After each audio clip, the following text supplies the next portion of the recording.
Do you know, according to the National Drug Abuse in America, there will be a 2.2-fold increase of the death because of the abuse of the drugs.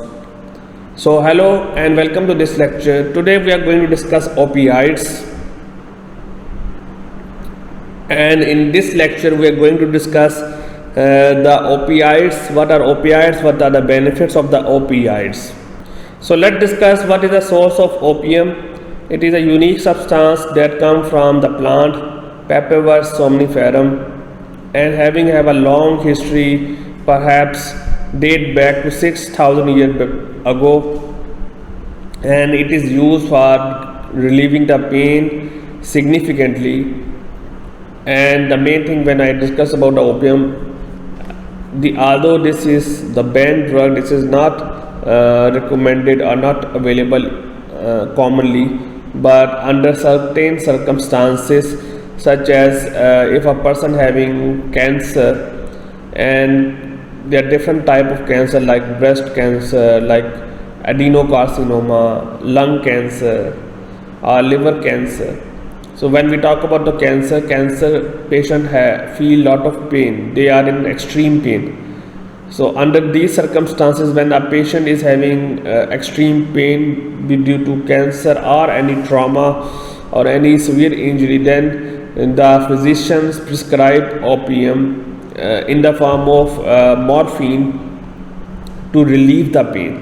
So it is not commonly available, and only available under certain circumstances, prescription only for relieving the pain. And I know that you wonder that why are we talking about the benefits, because although the drugs are not good, but medically some of the drugs that have been used for treating different disease, either they are physical diseases or physiopathological or psychological disease.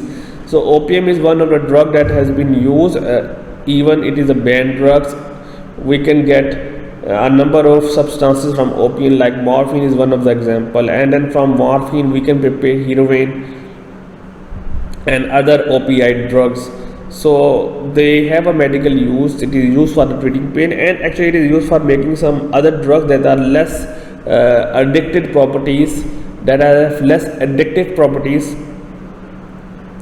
So if you see in this slide, they mentioned that it is important in the years gone by its ability to reduce diarrhea and subsequent dehydration. Yes, actually opiums has been used for treating diarrhea in the past, and now actually we have prepared a number of better alternatives that have not dependence or addictive properties, and we leave this drug. So it is used in the past for diarrhea, treating the diarrhea and dehydration as well.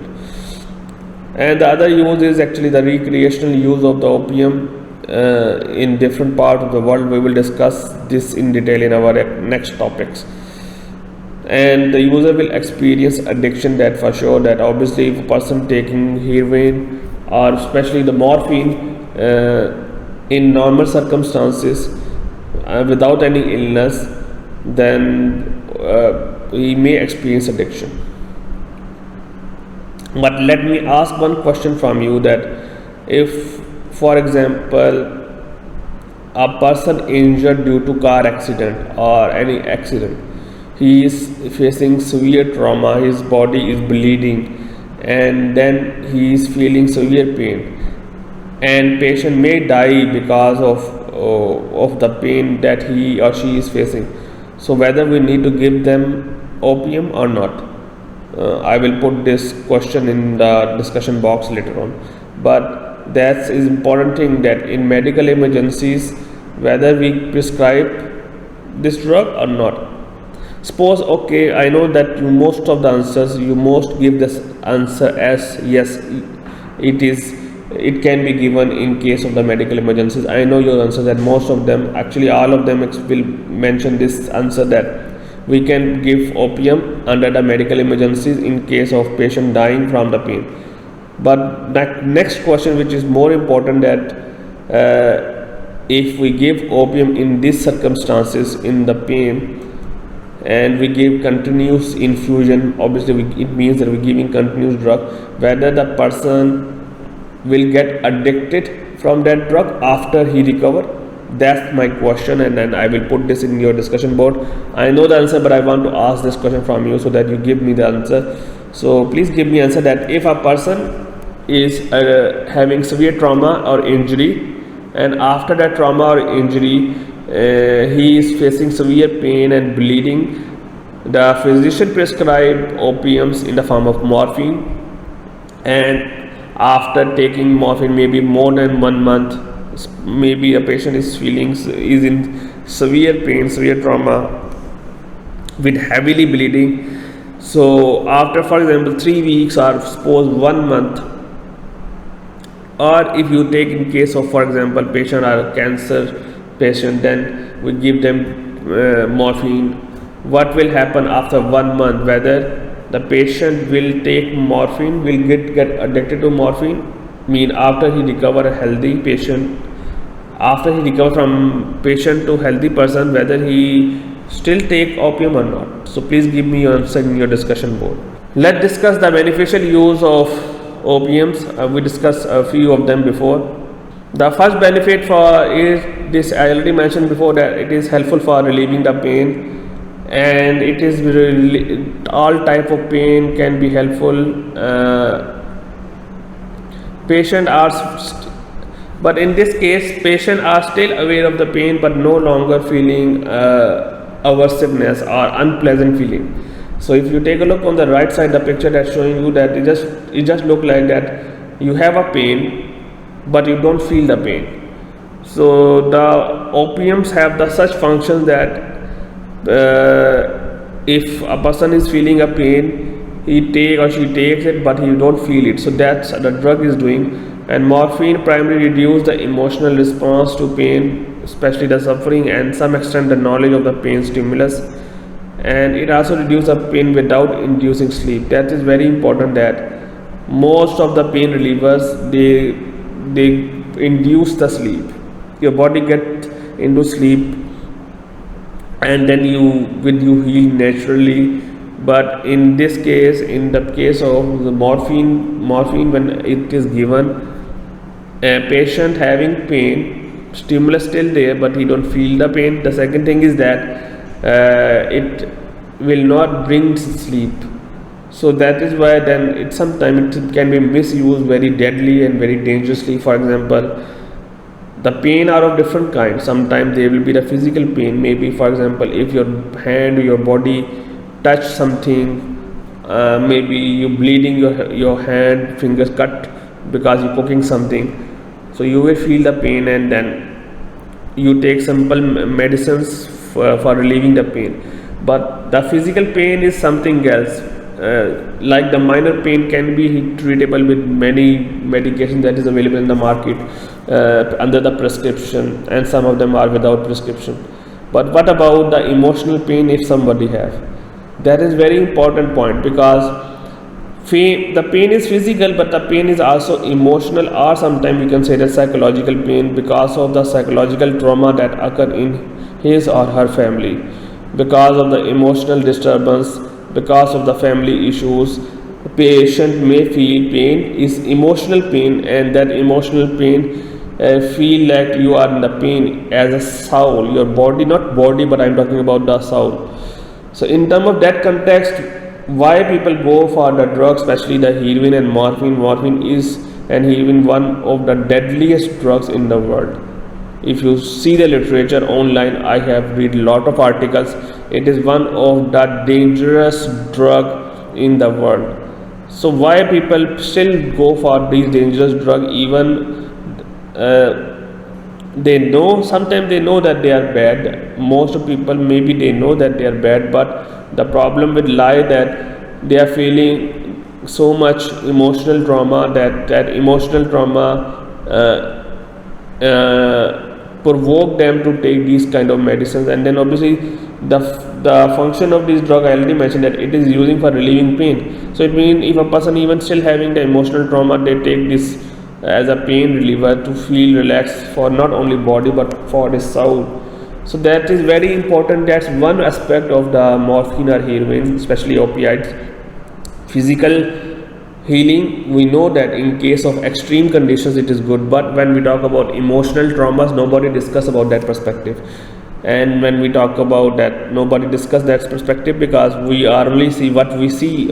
If you have cut, you see physically and then you treat. But what about emotional traumas? What about the psychological issues or mental disturbance and the pain behind that trauma? No one discuss about that. And that actually one of the provoking reasons of taking especially morphine and heroin, which is one of the deadliest. Especially heroin is one of the dangerous deadliest drug that can be, if taken in a small amount, can cause addiction and dependence, and having lot of psychological, and not only psychological but also physiological effects.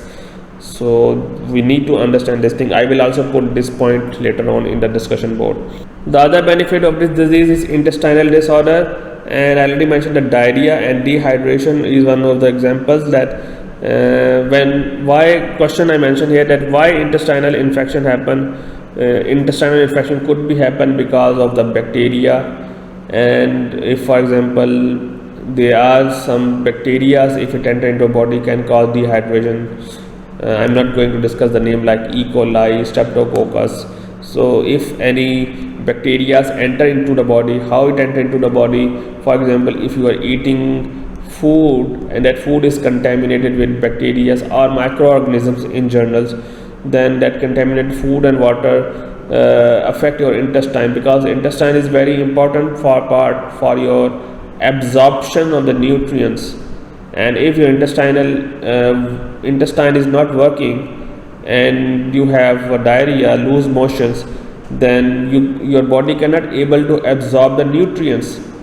Why? Because nutrients is important, because these nutrients will broken down, and these nutrients when broken down become small pieces, and then after it disintegrate, it gives you energy in the form of, if you know chemistry, is ATP, adenosine triphosphate. So the energy can be given from that way, that you get the energy to your body. So if for example a person is having diarrhea, then your body unable to absorb the nutrients, and what you eat, it will eliminate very fast. As a result, because of lack of nutrients and lack of energy, patient unable to work or do normal processes, normal work in the life. So in early ages it is especially used for treating diarrhea, but now there are some alternatives, like some of the drugs that are actually belong to this category. Opioids is not only heroin, morphine. Actually, opioid having long list in which some of them are now modified but classified as opioid, because they modify from the morphine or heroin. The drug has been modified from that. So now the other alternatives is available that are not addictive, but unfortunately there is one drug that belong to this category. I will mention the name, like loperamide, and loperamide is also belong to this classification and opioids, but they are not having addictive properties or dependence.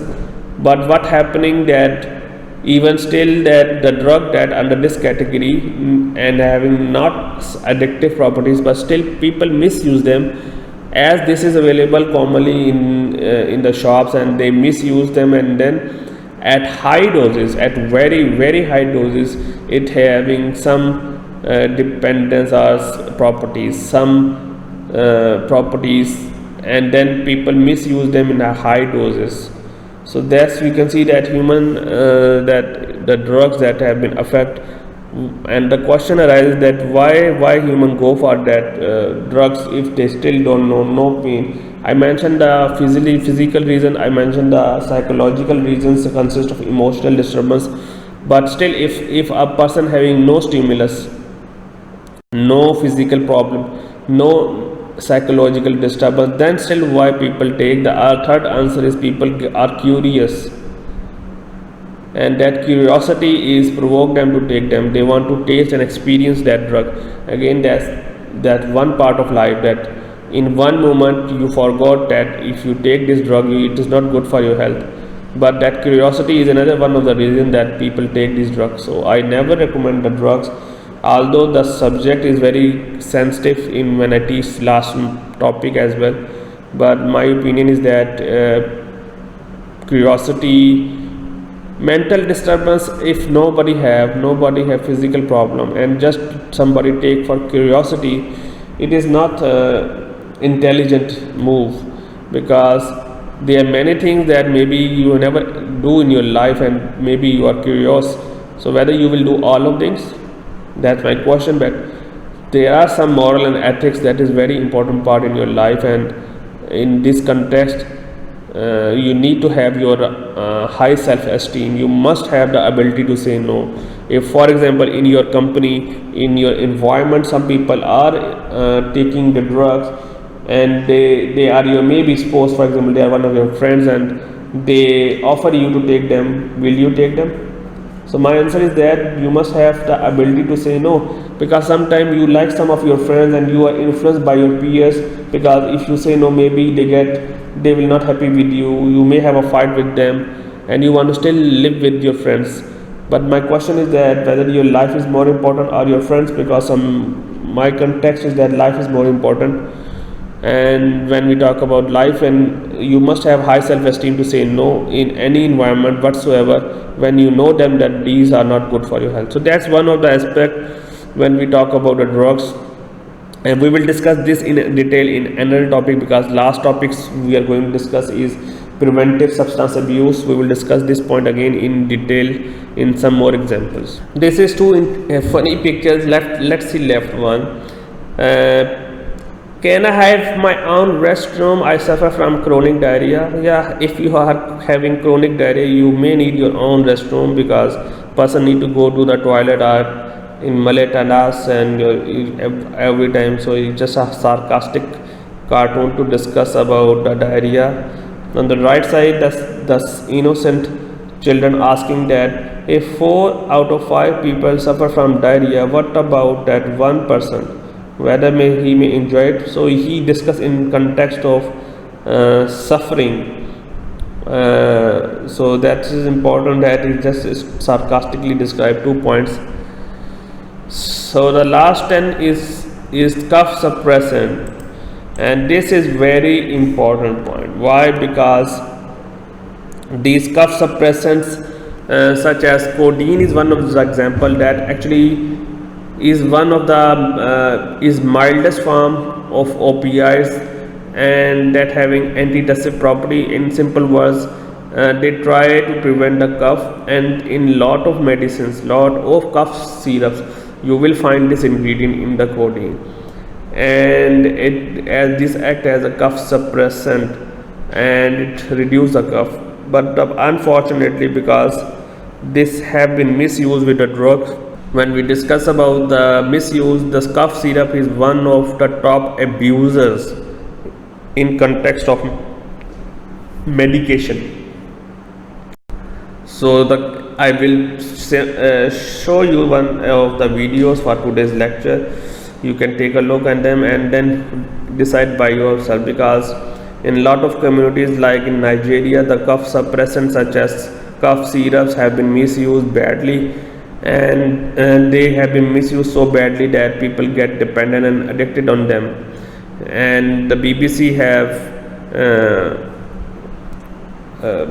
prepared one documentary regarding with this issue, and it is still a big issue in Nigeria, where people still taking a number of these cough syrups, going back at home and then you misusing them in either in their different drinks or drinking as a whole as syrup. Usually when we take cough syrup, we only take 1 spoon or as prescribed by 1 or 2 spoon, but if somebody is taking as a whole syrup, that is very dangerous. And the second thing that is very important, that cough syrup not only contain codeine, but cough syrup also contains some percentage of alcohol as well.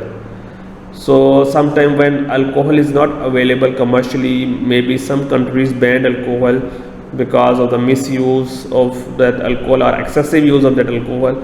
So some societies and communities, they take benefit from these cough syrups because it are not only contain codeine but also containing alcoholic content. And sometimes what happen that some, even the kids, if you see different kids, they are present in different flavors like banana flavor, strawberry flavor, chocolate flavors, so they make more and more attractive to children to take them more. So that is, although we take a look of its positive effect to mask the taste of the drug, but in other side that these flavors attract the kids as well. And sometimes if alcohol content, codeine is there and with the flavor is present, people get people like them and people start taking them. So that is another thing that is very important, cough suppressants.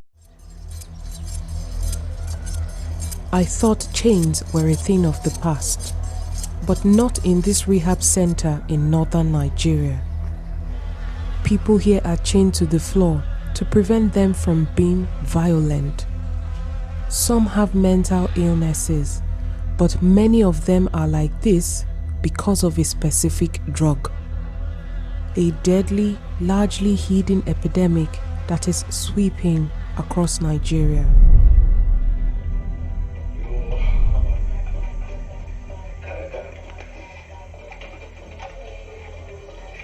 People all over the world are addicted to cough syrup with codeine.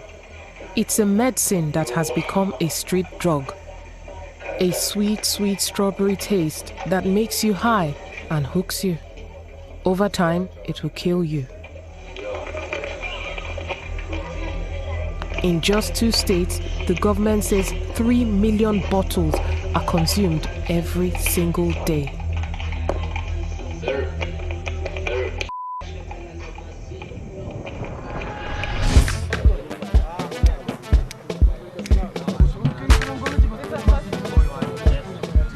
It's not hard to find Nigeria's boys getting their syrup high.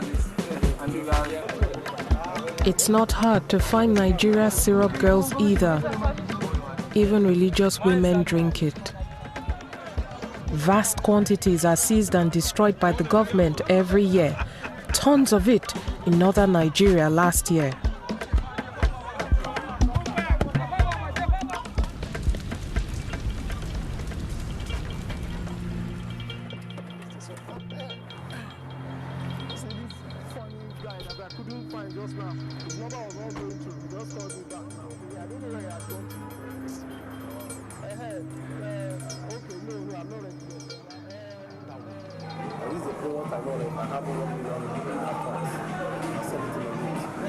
If you have 1 million cartons, I can fill it in a week.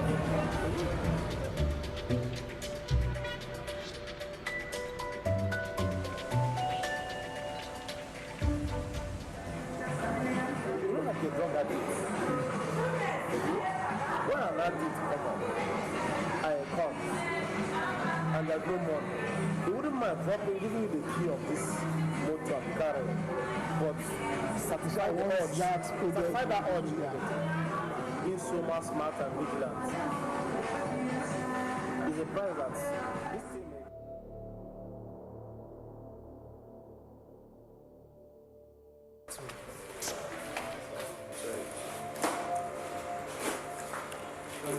That's it, okay. So this is 2, 4, 6, 6, 10. But the hairstyle we used to is direct from the oven. It's an oven bed. It's oven bed. Fresh. It's an oven bed. Freshly baked. Look at it's sealed. It's sealed with After buying the syrup, all of it was poured down the drain. We didn't want it to end up on the black market or in the hands of an addict.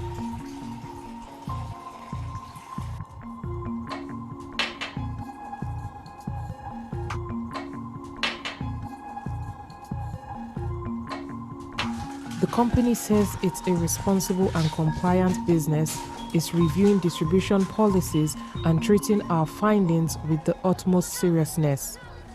Codeine cough syrup can be deadly if you take too much. It can cause organ failure, and even schizophrenia. This rehab center in Kano is a place of nightmares. This cough syrup addict was found out of control in the city, arrested, and brought into the center a few days before. He's shouting. He's screaming. He's He's screaming. still in withdrawal syndrome now. He's still having his withdrawal issue now. Staff chained him to a tree. He was too violent to be close to others. They will stay like this for weeks, swarming with flies. No books, no television, nothing. And still, they keep coming. As I'm talking to you, it's alarming. For every week that passes, before we could get maybe 2 or 3 within a week, but now we 6, 7, 8, sometimes even 10 within a week.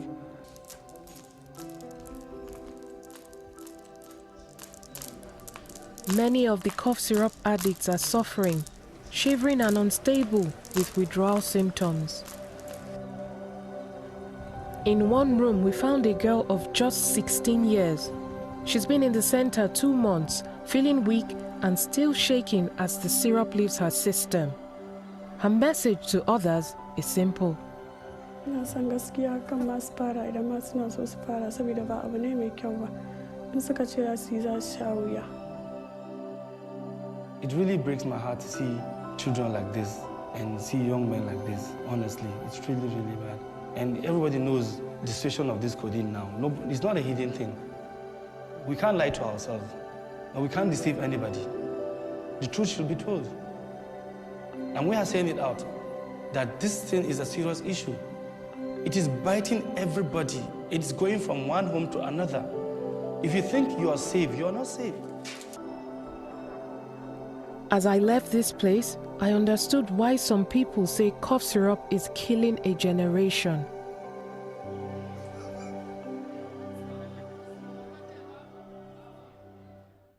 So this is the tree that I summarized for the beneficial use of opioids. One is the pain relief, we discussed in response to pain.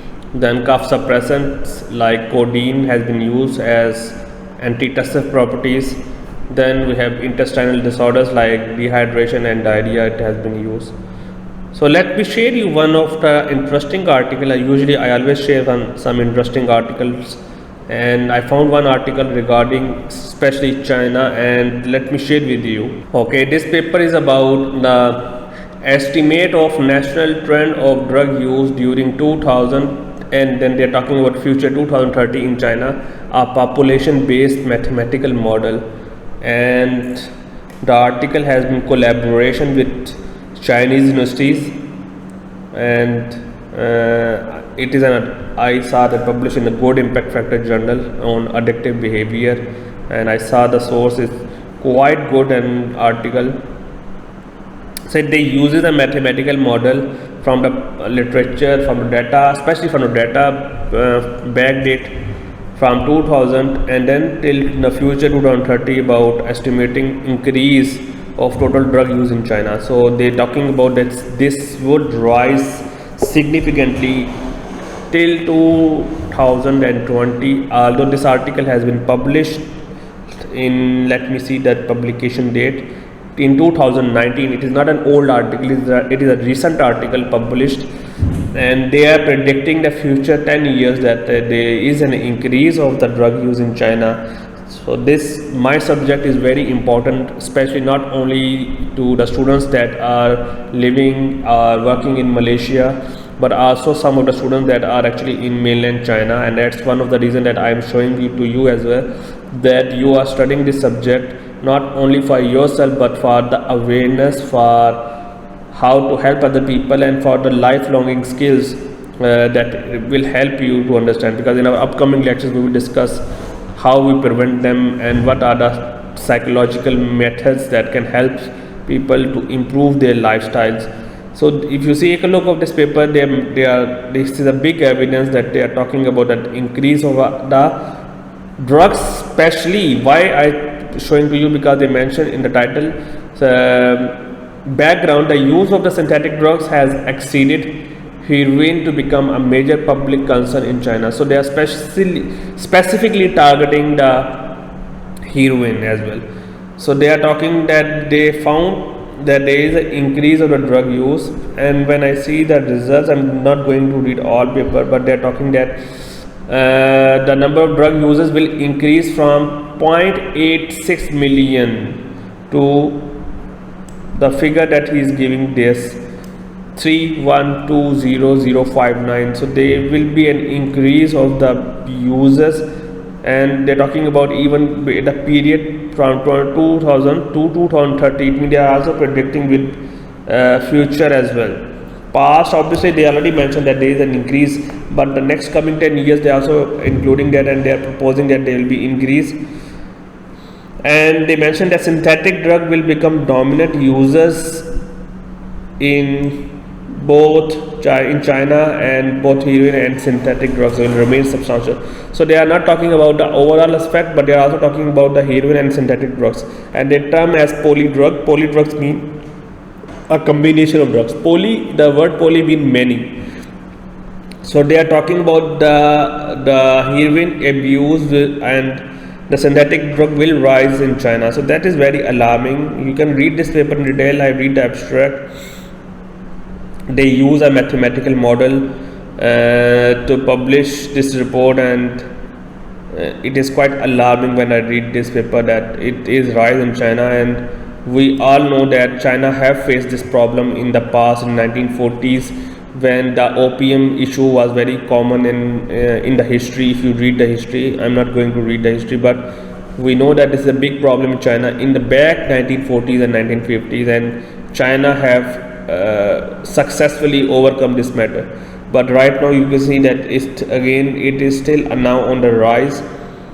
And why it is on the rise? Answer is very simple, that obviously everybody have not been working hard day and night. They have a lot of tasks to do, so the increase of the task and work life is very important, and this day and night working is sometimes not good. You need to have some time for yourself and to understand and think by yourself. So it is very important that the work hours or the lifestyle make them provoking to go these drugs. Are sometimes, obviously I'm not familiar with much of the Chinese media, but again the point is that drugs are everywhere in every society. If you go in Pakistan, you also find this problem. If you go in India, you also find this problem. America is, I already mentioned with the beginning of the title, that 2.2-fold increase of the drug abuse in the United States, and death causing increase. So it's everywhere. So you have to understand that it's a common problem all around the world, and this subject is for not only for the awareness, but also try to develop some strategies to help those people that are suffering from that problems. What is the difference between opium, morphine and heroin? This is very important thing that people get confused, that opium is same as morphine or heroin. So first you need to understand that opium is actually the juice of actually the plant Papaver somniferum. Papaver somniferum is the scientific name of the plant that contain juice of the opium, and that having a long history 6,000 years ago. I'm going to go back to the pictures if you understand. And this on the right side, if you take a look of this picture, the round structure, that is actually, if you cut this half, you can get this is a opium plant actually, and the scientific name is Papaver somniferum. And from that plant that we can extract a morphine. So we mentioned in the morphine section that juice opium containing morphine, codeine, and morphine is extracted from the opium. So it means that when we talk about the plant, we cut the plant, we take out the juice, and then we extracted the morphine from that plant, and that morphine is actually more, you can like a part of the opium. And when we talk about heroin, actually heroin is, which is 3 times more potent than morphine. It is also known as diacetyl morphine. It is prepared with the help of morphine. So opium is naturally Morphine is extracted from the natural plant and heroin is synthesized from the morphine. So heroin, you can say it is synthesized in the laboratory. So that's the difference between opium, morphine and heroin is more potent from there. And that's one of the perfect example, like I discussed that one of the drugs example like loperamide and other drugs, that acetyl salicylic acid, they have been made in the lab with the help of these natural products. Because when we take a look of these products, we see the structural compound, what are the functional groups. Again, you are not familiar with the chemistry, I'm not going into the detail, but we make a similar compounds that are present naturally in the body, and sometimes we modify them and make them more potent. So that's how the drug will be manufacturing in the world. So that's the main difference between opium, morphine and heroin. So that's my today's lecture. Thank you so much for today's lecture. Hope to see you again in our upcoming 2 topics. Thank you so much.